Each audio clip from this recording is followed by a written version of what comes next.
주가 주신 사랑으로 섬기리. 난 사랑한 사랑으로 섬기리. 할렐루야. 우리를 사랑하시는 주님 앞에 박수로 영광 올려드립니다.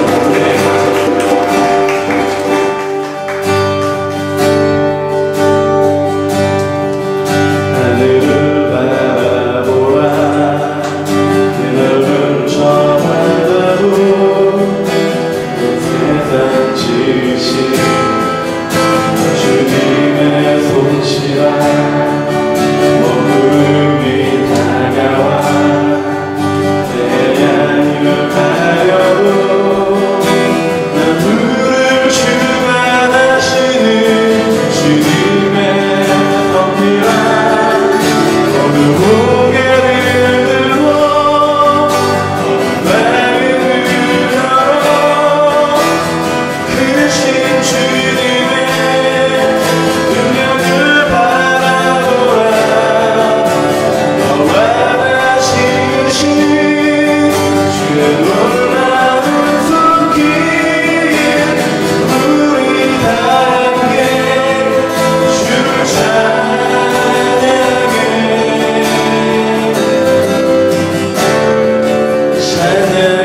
땅 위에 만물아 겸손히 무릎 꿇고 주의 위엄 앞에 경배하라.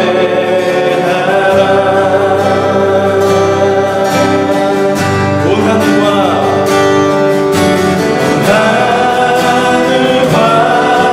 땅 위에 만물아 겸손히 무릎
할렐루야. 우리 만물을 주관하시고 우리 삶을 주관하시는 주님께 박수를 한번 올려드립니다.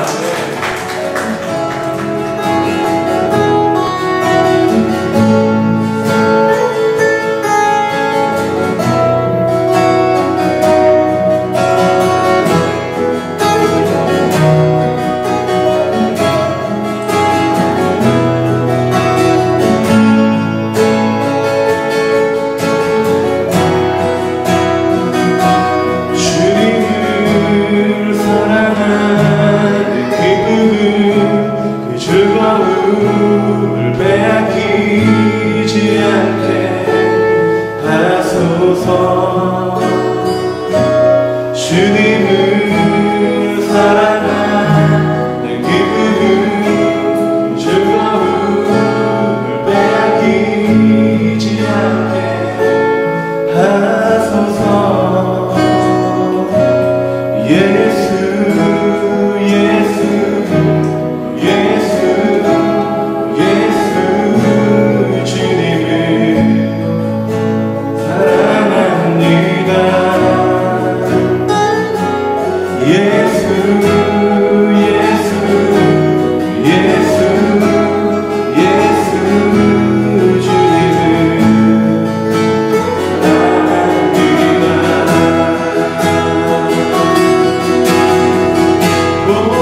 저희가 우연이라고 생각하기에는 주님의 뜻이 너무나 크시며 주님의 뜻이 너무나 정밀하고 또 그 가운데 저희들 쓰임이 정말 하나하나 저희가 목도하고 있는 것을 느끼게 합니다. 주님, 기쁨이 참 넘치는 가운데 저희들이 이 가운데 예배하시게 하시는 너무나 감사드리며 저희가 앞으로 이 가운데서 펼쳐질 이 교회가 교회다울 수 있는 그런 모습으로 나아갈 수 있게끔 저희 한 사람 한 사람의 삶을 붙잡아 주시고 그 삶 가운데 온전한 예수가 일어나는 삶으로 채워주시옵소서.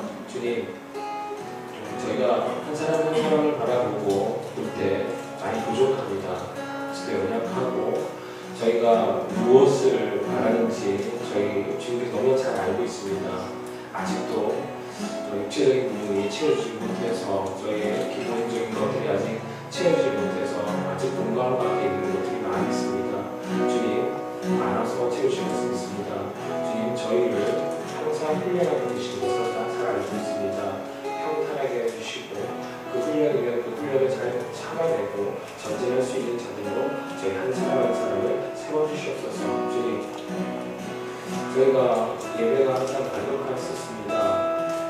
이렇게 모여서 그 말씀을 온전히 듣게 하시고 다른 신경 쓰지 않고 온전한 예배에 충실할 수 있게 하심을 너무 감사합니다. 그러나 저희의 생각들이 저희의 그 모습이 이제 되었지만 그런 환경이 주어졌지만 저희가 예배를 사모하는 상황이 지금 그렇게 온전하게 서 있는지 다시 돌아보게 됩니다.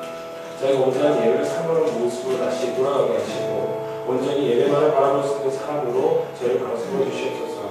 저희가 본질로 돌아가기 원합니다. 온전히 주님께 본질을 향하게 주님 말씀하시는 그 온전함으로 돌아가기 원합니다. 주님, 저희를 세워주시고 붙잡아주시고 저희를 채워주시옵소서.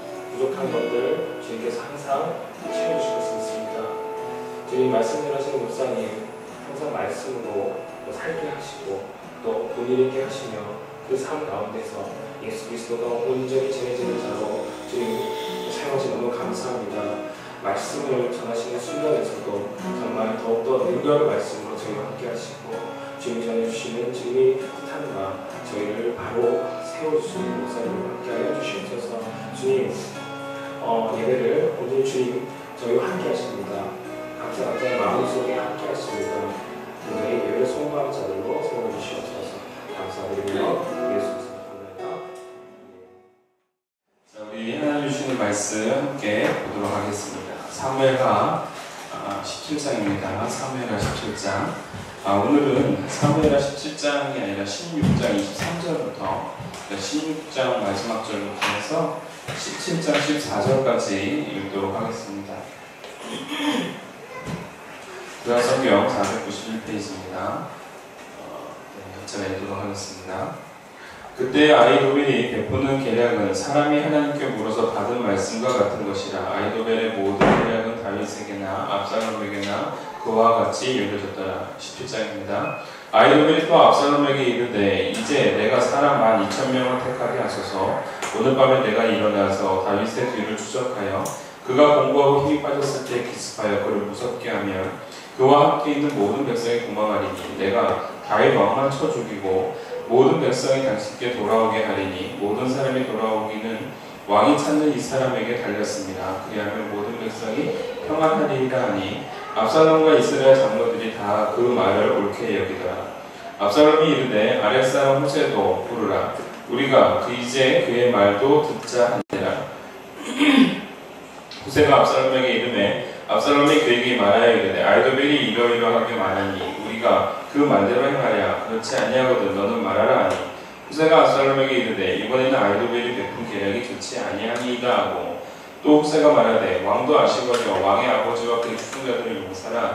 그들은 들에 있는 곰이 새끼를 빼앗긴 것 같이 격분하였고 왕에 붙이는 전쟁에 익숙한 사람인즉 백성과 함께 자지 아니하고 지금 그가 어느 굴에나 어느 곳에 숨어 있으리니 혹 우리 중에 몇이 먼저 엎드러지면 그 소문을 듣는 자가 말하기를 압살롬을 따르는 자 가운데에서 패함을 당하였다 할지라. 비록 그가 사자 같은 마음을 가진 용사의 아들일지라도 낙심하리니 이는 이스라엘 무리가 왕의 아버지는 영웅이요 그의 추종자들도 용사인 줄 알미니이다.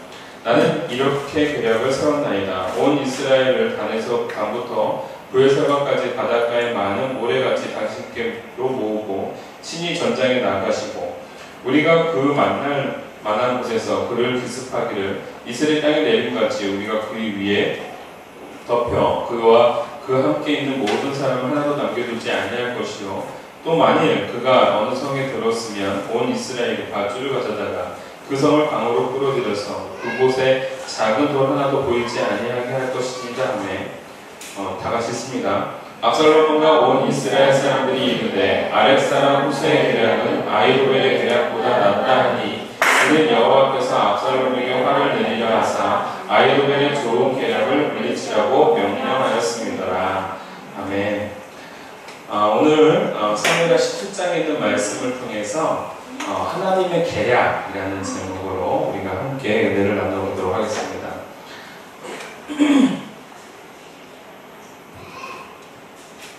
하나님의 계략입니다.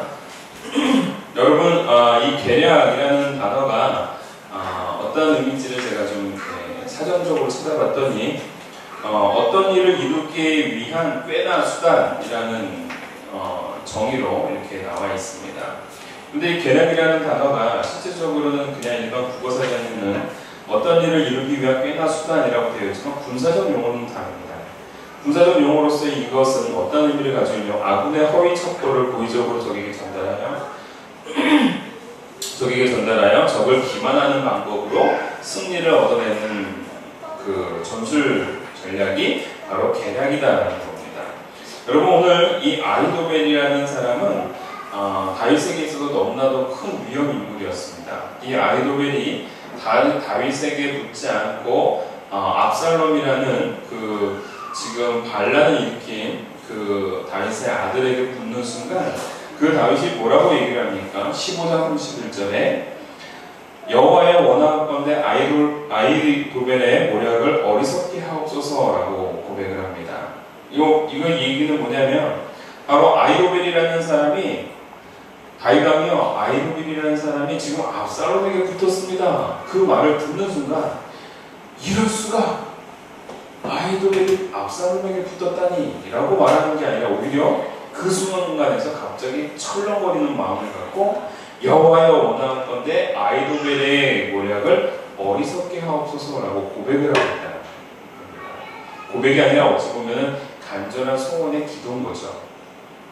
그렇듯 이 아히도벨이라는 사람은 너무나도 위험 인물이었고 책략가로서 또는 그 어떠한 그 지혜로서는 정말 따라갈 수 없을 만큼 강력한 사람이었습니다.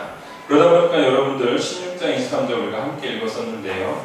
그때 아히도벨이 베푸는 계략은 사람이 하나님께 물어서 받은 말씀과 같은 것이라고 표현하고 있습니다. 어찌나 그 계략이 좋았던지 하나님이 주시는 말씀처럼 그 계략이 너무나 탁월했다라는 겁니다. 그러고 난 다음에 아히도벨의 모든 계략은 다윗에게나 압살롬에게나 그와 같이 여겨졌다. 동일하게 그 어떠한 계략들이 너무나도 탁월했음을 인정해줄 수밖에 없었다라는 것을 표현해주고 있습니다. 여러분 오늘 가만히 보니까 17장 1절을 보니까 뭐라고 되어 있냐면은 아히도벨의 계획 속에서 첫 번째 어떤 계획을 얘기하고 있냐면은 수적 열쇠를 통해서 다윗 진영을 무너뜨리자라고 제안하고 있습니다. 지금 다윗이 압살롬의 반란을 일으켰다는 소식을 듣자마자 불이 나게 지금 짐을 추려가지고 예루살렘을 도망가는 상황입니다. 어찌 보면은 군사적으로나 이렇게 정비되지 못한 상황 속에서 자기와 함께하는 측근들을 데리고 오합지졸처럼 도망가고 있는 상황이었다는 거죠. 그때를 타서 우리가 그 기회를 놓치지 말고 수적으로 적은 다윗의 무리들이 다른 무리들을 끌어당기기에 앞서 우리가 먼저 칩시다라는 아히도벨의 계획입니다. 너무나도 탁월했습니다. 두 번째, 낮에 그 전쟁을 치르는 것이 아니라 밤에 기습 공격을 합시다. 겁만 주면 사람들은 다 도망가고 다윗만 남을 테니까 우리가 다윗만 죽이고 피해를 최소화시킵시다라는 전략을 구상하고 있습니다. 여러분 굉장합니다. 그것뿐만이 아니라 그 흩어진 사람들을 자연스럽게 압살롬 왕이여 당신의 사람으로 취하시면 됩니다라는 그런 아이디어까지 제공을 합니다. 힘만 들이고 인적 자원을 취하게 되는 겁니다.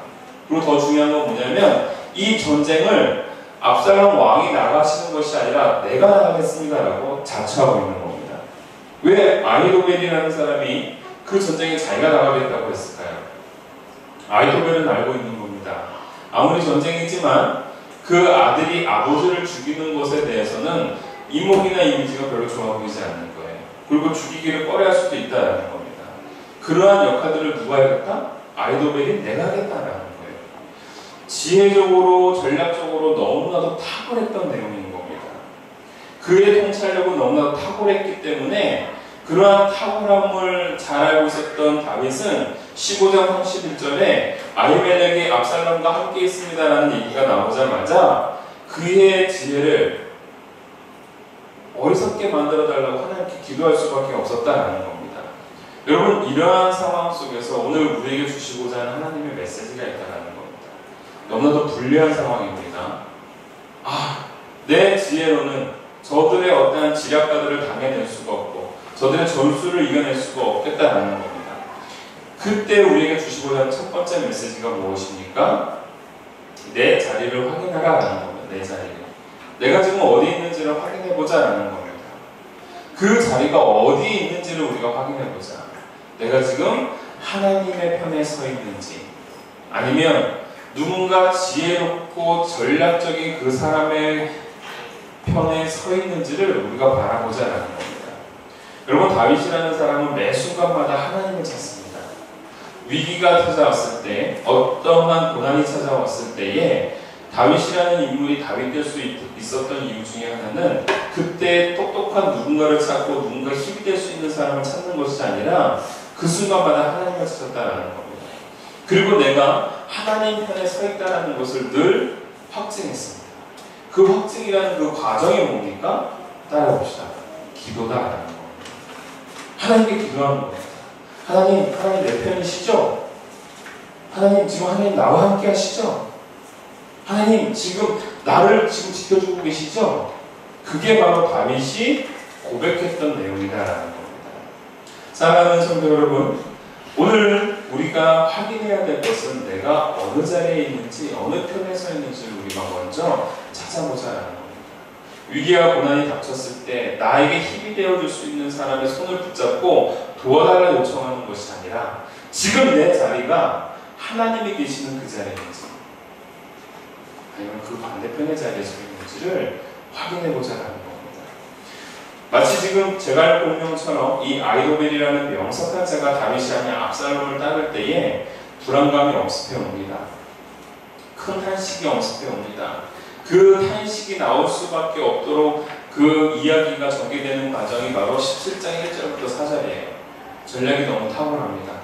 이대로 간다면 다윗은 꼼짝없이 이 시나리오대로 죽을 수밖에 없는 상황이다라는 겁니다.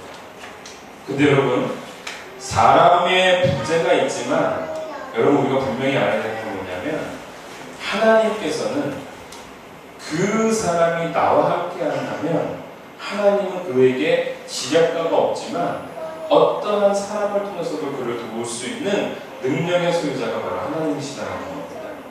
오늘 왜 제가 하나님의 계략이라고 얘기를 했을까요? 이 계략이라는 말 속에는 계획이라는 단어와 전략이라는 단어가 하나가 되어진 겁니다. 여러분, 그 전략이라는 단어, 전술적 용어로 이 전략이라고 하는데요. 혹시 여러분들 이 전략과 전술의 차이를 아십니까? 전략과 전술. 전략이라는 것은 전쟁을 승리로 이끌기 위한 최종적인 어떤 목적이라고 말한다면 전술은 그것을 이루게 하기 위한 과정, 즉 방법입니다. 그래서 전략이라는 것은 무엇을 어떻게 하느냐, 화투에 대한 부분에 접근을 하고 있다고 한다면 지금 이 전술이라는 것은 하우투에 대해서 접근하고 있는 과정이다라는 겁니다. 여러분, 제가 이 부분을 쉽게 말씀을 드리자면 여러분, 고지전이라는 영화를 혹시 보셨습니까? 고지전? 보신 분도 있고 안 보신 분도 있는데 한 고지를 놓고 큰 산이죠. 이 산 봉우리를 점령을 이제 누가 하느냐에 따라서 그 영역이 이제 바뀌어지는데 6.25 사변을 배경을 하고 있는 것 같습니다. 한 번은 북한이 점령을 하고, 한 번은 남한이 점령을 하고, 한 번은 북한이 점령하고, 한 번은 남한이 점령하고, 이게 자꾸 왔다 갔다 합니다. 그러다 보니까 여기서 자꾸 왔다 갔다 하다 보니까 이게 누구의 땅도 아닌 상황이 되는 거예요. 그런데 한 번은 질 수도 있고 한 번은 이길 수도 있습니다. 그러나 그것은 어떻게 보면 전술의 한 과정인 거죠. 그 고지를 탈환하지 못했다고 해서 전략이 무너진 건 아닙니다. 즉 전쟁이 패한 건 아니다라는 겁니다. 간혹 조금 무리수를 줄 수도 있고 간혹 조금 어리석게 보일 수도 있지만 그게 전략적으로 먹혀들 때가 있다는 겁니다. 제가 요즘에 월드컵이라고 해서 자꾸 월드컵 기사에 초점을 맞추고 요즘에 다큐도 자꾸 월드컵에 대해서 맞추고 있는데 시범평가라고 하죠. 그 시범평가라는 부분을 저는 무언가 월드컵을 대비하기 위한 과정 그러면서 뭔가 스킬을 터득할 수 있고 전술을 뭔가 실현해 볼 수 있는 과정이라고 봤는데 다큐멘터리에 뭐라고 나와 있냐면 이 시범 경기를 통해서 많은 그 감독들이 전략적으로 이거를 활용하고 있다 이렇게 얘기를 하고 있었어요. 저는 그게 너무 생소했습니다. 이걸 어떻게 전략적으로 활용하지? 어떻게 보냐면은 시범 경기에서 그냥 전술적으로 너무나도 맥없이 무너지는 모습을 보여줄 때도 있다는 겁니다. 월드컵의 승리를 위해서 자신들의 어떤 강점들을 일부러 감추는 거죠. 전략들을 감추는 거죠. 뭔가 미흡하고 모자란 부분을 보여주고 난 이후에 뭔가 상대방이 야, 저 정도라면 뭐 별거 아니겠다라고 마음을 놓게 만들고 그거를 전략적으로 월드컵의 본선에 들어가서는 그거를 뒤집는 굉장히 큰 전략을 가지고 있다는 걸 합니다. 제가 그 얘기를 듣고요. 그럴 수도 있겠구나라는 생각을 했습니다. 그게 지금 우리나라를 위한 건 아니에요. 그런 건 아니에요, 여러분. 그렇게 쓰는 사람들도 있다 그러면서 이제 그걸 누군지는 모르지만 특정 다수에 대해서 얘기를 한 겁니다. 어찌됐건 제가 그 과정 속에서 무엇을 보았느냐면은 바로 전략, 즉 궁극적인 목적을 위해서는 전술이라는 부분들은 달라질 수도 있다.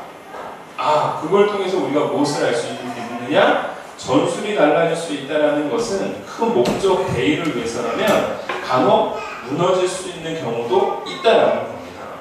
고지를 탈환하지 못하고 실패를 맛보기도 한다라는 겁니다. 여러분 이게 중요한 겁니다. 하나님께서 오늘 저희가 이제 결론으로 나아가는 부분 중에 하나인데요, 여러분. 오늘 우리들의 인생을 마치 전술적으로 사용할 수도 있습니다. 우리가 지금 고지를 탈환하지 못하고 뭔지 모르지만 비참하고 고난 가운데 피폐해진 가운데 상실된 마음을 가질 수도 있지만 궁극적으로 하나님께서 우리의 인생을 전략을 갖고 가신다면 승리를 위해서는 그 전술 과정 속에서 간혹 실패도 맛보지만 궁극적인 승리는 우리에게 있다라는 말씀을 오늘 우리에게 주시고 있다라는 겁니다. 여러분 오늘 아히멜렉의 지혜가 이 후세라는 나이든 노인으로 말미암아 막히는 일들이 일어나게 되었습니다.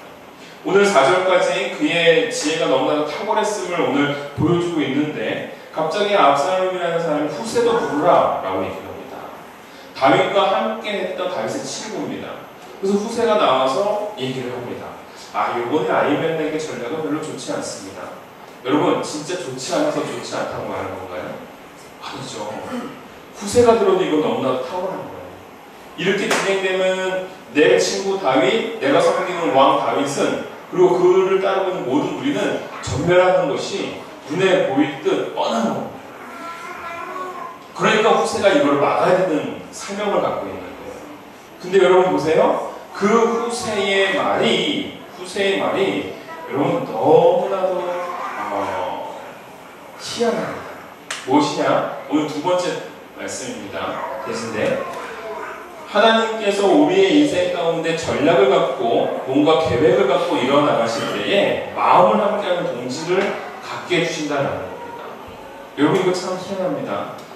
마음을 함께하는 동지를 갖게 해주신다. 동지라는 뜻이 뭐예요? 네, 친구, 동무죠. 동지라는 것은 같을 동자의 뜻입니다. 뜻을 함께하는 사람이라는 뜻이죠. 그래서 동지라는 말이 참 좋은 말입니다. 뜻을 함께하는 사람. 근데 이게 그 북한이 자꾸 사용해서 동지동물을, 이 동물이라는 단어도 참 좋은 건데 동지동물을 북한이 사용하니까 이게 안 좋은 것처럼 느껴지는데 그렇지 않습니다. 정말 좋은 의미입니다. 여러분 바로 한 마음 한 뜻을 갖고 나아가는 것, 이거 굉장히 중요한 겁니다. 합력하여 선을 이뤄나가는 그 과정이 기독교에서 말하고 있는 너무나도 건강한 과정입니다. 누군가 한 사람이 특별해서 이끌어가는 것이 아닙니다. 누군가 한 사람 협력하여 선을 이뤄나가는 그 과정이 바로 우리 교회의 모습이었으면 좋겠습니다. 여러분들의 모습이었으면 좋겠습니다. 근데 중요한 것은 나와 지금 옆에 함께하지 않는다고 해서 그 사람은 나와 다른 사람이 아니다라는 겁니다. 같을 동 뜻지, 같은 마음과 뜻을 가지고 있는 것이라면 내 몸은 비록 떨어져 있으나 함께 가고 있는 사람이 되고 있다는 것을 우리는 깨달아야 합니다. 오늘 후세라는 사람이 바로 그런 인물입니다. 비록 물론 다윗이라는 사람이 후세가 함께하고자 할 때 당신은 나와 함께하지 말고 압살롬과 함께하면서 그에게 있어서의 어떤 정보들을 나한테 전해라. 물론 숫자로 심어놓은 겁니다. 그렇지만 그 안에는 많은 위험 요소가 있는 거죠. 나를 배신할 수도 있다는 겁니다. 근데 그 후세는 그 적진에 가서 그 역할을 감당해냅니다. 여러분 참 제가 이 말씀을 준비하면서 불현듯 우리 교회가 생각이 나는 거예요. 우리 교회를 세워나갈 때 여러분 참 재밌는 것이 무엇이냐면 하나님의 나라를 확장함에 있어서 마음과 뜻을 함께하는 사람이 참 많다는 걸 제가 많이 느꼈습니다. 비록 저와 함께하고 있지는 않지만 비록 저와 함께 이렇게 교회를 이끌어가는, 물론 여러분들은 저와 함께 이끌어가고 있지만 이곳에 있지 않다 하더라고 해서 그 사람이 우리와 뜻을 같이 하지 않는다? 그건 아니더라고요. 너무 놀라운 것은 수많은 사람들이 우리 교회가 더 잘 되기를 기도하고 계시고 교회가 더욱더 성장하기를 원하고 계시고 건강한 모습이 되게 해달라고 기도해 주시고 계시다는 겁니다. 여러분 부끄러운 얘기지만 우리보다 더 열심히 기도하시는 것 같습니다. 그렇죠, 권사님? 영상으로 말씀을 드린 겁니다. 하나님의 나라를 확장함에 있어서요, 여러분 밥그릇 싸움이 아니라 어떤 영역의 싸움이 아니라 하나님의 나라를 확장하고 하나님의 교회를 온전히 세워나가는데 마음을 쓰고 있는 사람들이 참 많더라고요. 기본적으로 저와 고등학교, 대학교 이후로 못 만나는 친구가 있습니다. 저희 고등학교 절친인데 저한테 친구가 있다는 게 신기하신가요? 제 아주 동문입니다. 친구인데 우리 고등학교 때 이 친구가 간간히 연락을 해요. 간간히 연락을 하는데 만나지 못합니다. 한번 보자 하지만 이 친구가 믿지 않아 이제는 저희 말을. 그래 네가 보자고 할 때가 언제인지 모르지만 봐야지 우리가 보지. 하지만 여러분 그렇다고 해서 마음을 떠나가 있지는 않습니다. 멀리 떨어져 있고 못 만나고 하지만 계속 저희 교회를 위해서 기도하고 있고 저를 위해서 기도하고 있고 그리고 분명히 영상을 또 볼 거예요. 그리고 또 지적질을 할 거예요. 오늘 설교는 이렇게 기냐고. 근데 여러분 중요한 건 뭐냐면은 저와 함께 마음을 써주고 있다는 겁니다. 여러분 동지는 바로 이겁니다. 우리 교회는 분명한 명분과 대의 속에서 하나님의 뜻을 세워나가는 사람들의 모임일 줄 믿습니다. 아멘, 아멘이죠. 여기에는 함께 마음을 쓰는 사람들이 있습니다. 분명합니다. 우리와 함께 옆자리에 앉지 않았다고 하지만 그렇다고 해서 그 사람들이 우리와 함께 하고 있지 않는 동지는 아니다라는 겁니다. 여러분 중요한 겁니다. 그들은 우리 동지고 함께 합니다. 오늘 후세가 그렇게 하고 있습니다. 비록 다윗과 떨어져 있지만 마음과 뜻을 가지고 다윗을 지금 섬겨나가고 있습니다. 근데 내용이 너무 웃깁니다. 여러분들 보세요. 오늘 이 후세가 압살롬 앞에서 아히멜렉의 전략이 좋지 않다라고 말하면서 말한 주요 요점이 세 가지가 있습니다. 첫 번째, 다윗과 다윗을 따르고 있는 모든 군사들은 용사이다. 그들을 5명까지 말아라 라는 얘기입니다. 두 번째, 다윗은 뛰어난 전략가이다. 그를 쉽게 보여서는 안 된다. 그리고 그는 싸움에 능한 장수다라고 말하고 있습니다. 세 번째, 다윗은 오히려 허를 찌를 수 있는 그러한 탁월의 능력의 소유자다. 그에게 어떤 흠도 보여서는 안 된다. 기회를 주어서는 안 된다라고 말하고 있습니다. 그러면 묘지를 따져보면 이렇습니다. 후세 이야기는 다윗은 명장이고 전략가이며 용감을 믿었다니. 그렇죠? 압살롬 앞에서 자기가 자기가 따랐던 그 왕은 명장이고 전략가이고 탁월한 리더다라고 얘기를 하고 있는데 그 얘기를 압살롬은 그대로 받아들입니다. 야, 여러분 참 희한합니다. 누군가가 만약에 이제 저와 누군가 라이벌이라고 한다고 했을 때 그 라이벌에 대해서 칭찬을 하면은 그 반대편 라이벌은 기분이 좋아요, 안 좋아요? 안 좋죠. 지금 딱 그런 상황입니다. 후세가 다윗을 그렇게 평가하고 있는데 그걸 수긍합니다. 후세의 고백 속에는요, 그가 따르고 있는 왕이 누구인지를 분명하게 말해주고 있습니다. 내가 따르고 있는 사람이 누구인지는 이렇게 부정하고 있지 않습니다. 다윗을 부정하지 않습니다. 근데 여러분, 이것을 못 알아듣는 압살롬은 왜 못 알아들을까요? 후세가 놓아준 하나의 큰 미끼가 있습니다. 그 미끼가 뭐냐면 허영심인데요. 당신이 수많은 대군을 이끌고 다윗을 향해서 나아가서 전쟁에서 승리를 하면 그럼 전쟁은 승리할 수밖에 없다 라고 얘기합니다. 그러면 당신에게 엄청난 영광이 따를 거다라는 명분을 줍니다. 근데 여러분, 그것은 명분이라기보다는 실제적으로 허영입니다. 제가 지난번에도 얘기했죠? 사기는 왜 일어난다고요? 내가 갖지 못한 어떠한 부분에서 마음을 빼앗기는 순간 사기가 일어납니다. 사기꾼은 그 사람에게 허영심을 계속 주는 거야. 네가 곧 이걸 가질 거야. 네가 이러한 이득을 얻을 거야. 이러한 뭔가 큰 이윤을 네가 남길 거야. 그러기 위해서 지금 들어가는 이 정도의 대가는 필요해. 근데 사기꾼은 지금 뭘 원하는 거예요? 그 대가라고 말하는 그 과정만 원하는 거예요.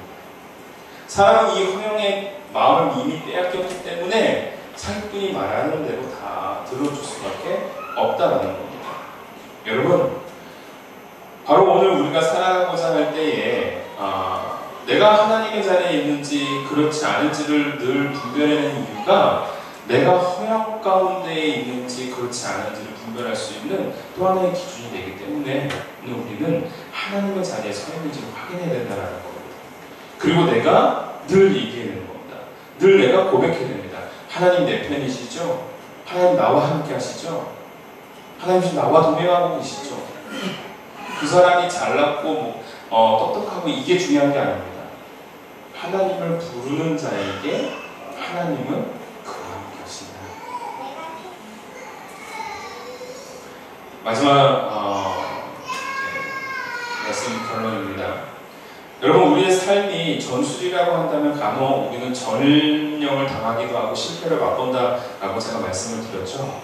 근데 여러분, 결국은 무엇이 있습니까? 승리의 전략은 누구에게 있다? 하나님께 있다라는 겁니다. 내게 있는 것이 아니다라는 겁니다. 내가 전략을 세우고 내 뜻대로 이뤄나가는 과정이 아니라 하나님이 전략을 세우시고 나를 그 전술 속에서 간혹 실패도 맛보게 하지만 궁극적으로 나를 하여금 승리를 만들게 해주시는 분은 누구시다? 하나님이시다. 오늘 14절에 있는 말씀을 함께 읽어보도록 합시다. 14절에 있는 말씀입니다. 시작. 압살롬과 온 이스라엘 사람들이 이르되 아렉 사람 후세의 계략은 아히도벨의 계략보다 낫다 하니 이는 여호와께서 압살롬에게 화를 내리라 하사 아히도벨의 좋은 계략을 물리치라고 명령하셨습니다. 여러분, 뭐라고 얘기하고 있다고요? 하나님께서 그렇게 하셨다는 겁니다. 후세의 전략이 좋아서가 아니라 하나님께서 이미 압살롬에게 심판을 내리시기 위해서 아히도벨의 그 좋은 계략을 무너지게 만드신 그 분이 바로 누구다? 하나님이다라는 겁니다. 여러분, 제가 한동안 예를 안 들었지만 이 유진 피터슨의 메시지 구약에 보면 뭐라고 이 부분을 얘기하고 있냐면 이렇게 얘기하고 있습니다. 압살롬과 그의 일행은 아랫사람 후세의 조언이 아히도벨의 조언보다 낫다는데 뜻을 같이 했다. 하나님께서 아히도벨의 조언을 믿지 못하게 만들어. 누가요? 하나님이 아히도벨의 조언을 믿지 못하게 만들어 압살롬을 망하게 하시기로 작정하셨던 것이다. 여러분, 여기에 중요한 단어가 나옵니다. 하나님의 작정입니다. 하나님이 우리에게 승리를 주시고자 하신다면 우리의 인생은 승리가 됩니다. 하나님이 우리와 함께 하시기로 약속하셨다면 우리와 함께 하시기에 우리는 승리할 수밖에 없는 존재가 되는 겁니다. 여러분, 작정된 그분의 계략에 어떠한 지혜도 범접할 수 없는 겁니다. 어떠한 책략도 범접할 수 없는 겁니다. 왜? 하나님은 사람의 마음을 움직이시는 분이기 때문에 그렇다는 겁니다. 아무리 좋은 지혜도 사람의 마음을 움직이기는 어렵습니다. 그러나 하나님은 움직일 수 있습니다. 하나님은 그 모든 것들을 움직여낼 수 있습니다. 여러분, 제가 한 가지 예를 드리고 마치도록 하겠습니다. 여러분, 우리 한국의 원전 쪽에 굉장히 탁월하신 분이 계십니다. 그분이 이제 정구모 박사님이신데요. 얼마 전에 그 아랍에미리트의 원전 수주를 결국 한국전력이 따냈습니다. 그 원전 수주를 할 때 경합을 붙었던 나라가 프랑스와 한국 두 나라였습니다. 근데 이 프랑스와 한국이 경합을 벌일 때에 프랑스가 굉장히 탁월한 제시를 해줍니다. 가격을 20% DC를 해주는 거예요.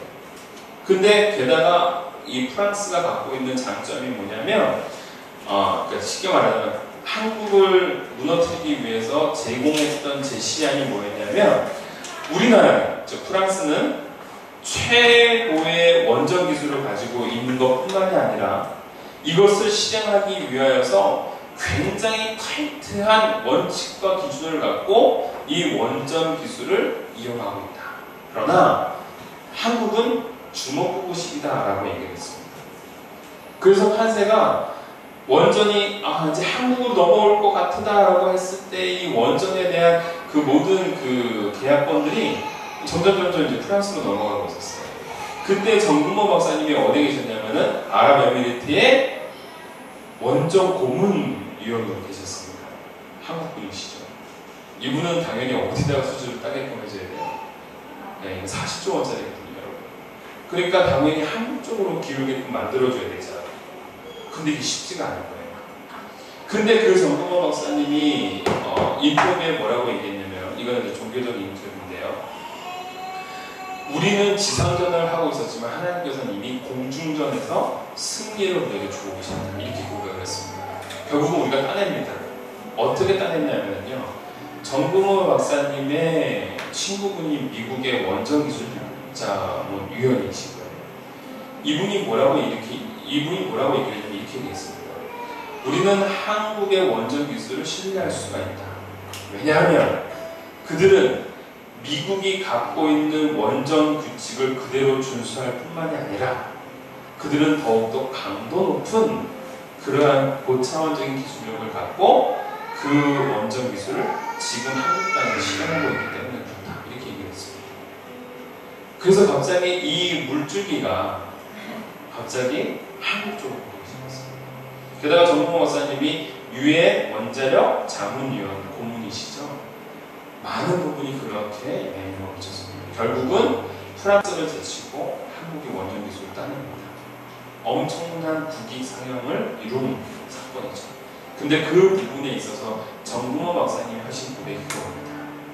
우린 지상전에서 죽어라 일을 하고 있는데 안 될 것 같은 그러한 상황 속에서 하나님은 이미 공중전을 통해 승리를 우리에게 임하게 하고 계셨다. 할렐루야. 여러분, 그게 바로 우리의 인생의 좀 있습니다. 우리가 비록 고난과 시련 가운데 있다 하더라도 오늘 나의 인생을 책임져 주시고 붙들어 주신 그 하나님이 내 인생을 이끌어가게 하실 줄 믿습니다. 여러분, 두려워하지 마시기 바랍니다. 오늘 내가 하나님의 편에 서 있으면 하나님이 책임져 주시고, 내가 오늘 하나님을 부르짖으면 그 부르짖음에 응답하시는 하나님이 바로 은혜의 하나님이요 자비의 하나님으로 오늘 저와 여러분을 찾아와 주실 줄 믿습니다. 우리 함께 찬양했으면 좋겠습니다. 그렇기 때문에 오늘 우리의 찬양은 더욱더 값어치 있고 값진 찬양입니다. 보라 너희는 두려워 말고 함께 찬양하도록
합니다.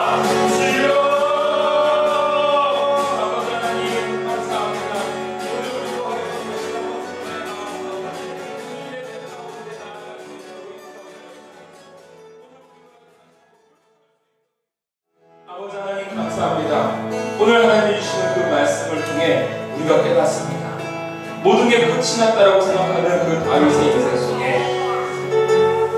지금부터 시작임을 말해주고 있고, 나에게 있어서 너무나도 큰 적수가 저 상대방 편에 있다고 생각할 때에 오히려 하나님의 손길을 통하여 구원에 되는 놀라운 역사들을 오늘 말씀을 통해 우리가 깨닫습니다. 하나님, 오늘 나에게 지혜가 없으므로 우리가 무기력하고 낙담하는 것이 아니라 오히려 주님 앞에 무릎 꿇음으로 그 지혜를 뛰어넘을 수 있는 하나님의 전략이 내 인생 가운데 임하게 하여 주시옵소서.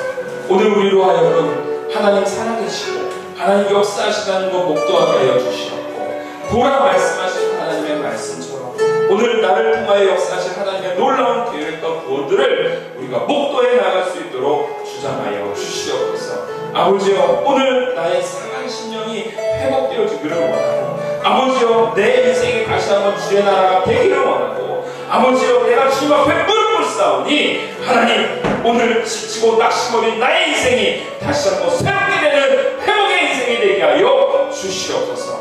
오늘 능력을 갖고 다시 한번 한 주간을 살아가기를 원합니다. 그 말씀대로 살아낼 수 있는 힘이 오늘 우리 가운데 있게 하여 주시옵소서. 더욱더 하나님의 붙잡힘 안에서 하나님의 의로운 오른팔 속에서 다시 한번 하나님 앞에 굳건하게 서져 나감으로 승리하는 인생, 하나님 앞에 말씀대로 살아낼 수 있음을 증거할 수 있는 증인의 인생이 바로 나의 인생이 되게 하여 주시옵소서.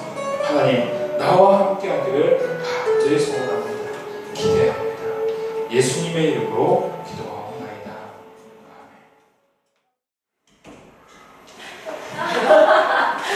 기대요. 진짜 이상해요. 목이 짧아서. 김지사입니다. 반갑습니다. 반갑습니다. 어디 갔어? 어디 갔어요? 잡아오세요. 자, 주의 가운데 모두 축복합니다. 광고드리겠습니다. 오픈 강의 오늘 있습니다. 다음 주 오픈 강의가 아마 쉬는 거죠. 네, 마지막 주이기 때문에 애들을 저희가 보고 또 사모님들은 또 어디론가 사라지는, 좀 더 여유있게 좀 있을 수 있게끔 했으면 좋겠습니다. 환경에 좀. 그래서 얘를 조금 좀 당겨서 의향 쉽게 쉴 때 좀 더 푹 쉬게 해주셨으면 좋겠는데, 저번 달에는 이건 쉰 것도 아니고 안 쉰 것도 아니라고 이러면서 엘리베이터 타고 올라왔다 내려왔더니 끝이다 라고 얘기를 하시더라고요. 잘못했습니다. 네, 다음에 푹 쉬게 해드리겠습니다. 성경 본문 꼭 읽어보시기 바랍니다. 네, 재밌죠? 네, 항상 설교가 왔다 갔다 하는 것이 아니라 항상 같은 본문으로 이렇게 다채롭게 말씀을 전해주시는 우리 심은수 목사님 참 대단하십니다. 예, 그래서 더 다채로울 수 있으려면 배경 지식이 좀 뛰어나야 돼요. 여러분들이 알아둬야 되는데 제 아이는 여기 누군지, 앞사람은 누군지, 네 집 자식인지 모르는 상태에서 누가 누구를 죽이려고 그러는지도 전혀 모르는 상태에서 설교를 들으려니까 못 알아듣지. 들어주시려면 예배 꼭 성경 말씀을 읽어보시기 바랍니다. 그리고 교회 공동제보 기도 제목이 있습니다. 한번 볼까요? 주보 있으니까 한번 보겠습니다. 교회 공동기도 제목이 4가지나 있습니다. 첫 번째, 하나님의 뜻을 밝게 알고 실현하는 교회가 되게 해달라는 기도 제목이 있고요. 두 번째, 세상에 영향력을 주는 아름다운 교회가 되게 해달라는 기도 제목입니다. 세 번째는요, 많은 영혼을 품고 살리는 더 능력 있는 교회가 되라는 교회에 대한 기도 제목이고요. 마지막으로 교회다운 교회, 살아있는 교회, 성장하는 교회가 되게 해달라는 교회 기도 제목입니다. 교회 공동기도 제목을 위해서 여러분들이 주중에 얼마나 시간을 내는지 잘 모르겠지만 일단 저부터 실천하도록 하겠습니다. 제가 안 하고 있더라고요. 똑바로 하겠습니다. 집사 하나 있는데 똑바로 하셔서 죄송합니다. 똑바로 서겠습니다. 자, 그리고 다음 주에 기도가 진주 자매입니다. 그리고 황금 위원이 준이입니다. 준이가 돌아다닐 때 빨리빨리 넣으셔야 됩니다. 빨리 쏙쏙 넣으셔야 돼요. 빨리 돌아다닐 거니까 너무 빨리 돌아다니는데 서로 놓칠 수 있어요. 빨리 넣으셔야 돼요. 준이가 다음 주 황금입니다. 자, 오늘 새로운 얼굴이 두 친구가 있는데 소개를 간단하게 하겠습니다. 자기 일어나서 간단하게 이름이 무엇이고 나이가 어떻게 되는 정도만 제가 하지 않고 그 질문하겠습니다. 다행부터. 네, 이름은 신동원이고요. 나이는 23살입니다. 만나서 반갑습니다.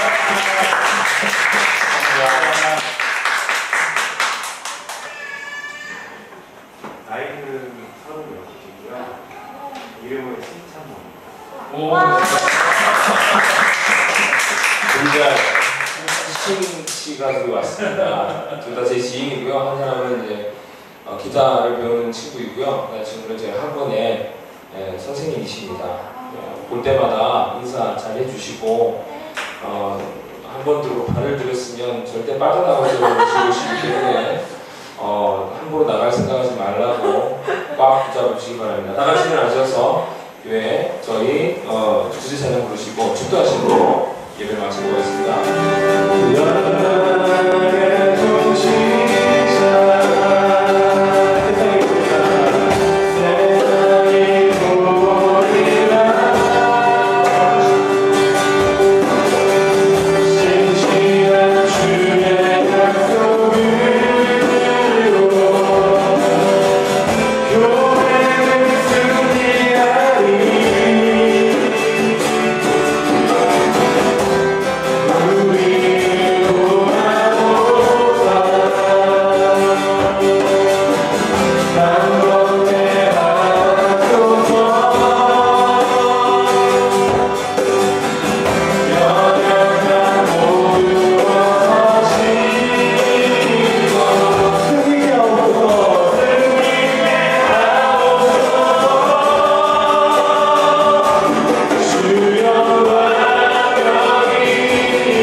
많은 영혼들이 상한 심령을 갖고 나와왔습니다. 하나님, 주님의 따스한 손길로 어루만져 주시고 회복되어지게 하여 주시옵고 다시 한번 강력한 영혼이 되어져서 세상 가운데 힘 있는 인생으로 나아갈 수 있도록 그의 삶의 길을 붙잡아 주시옵소서.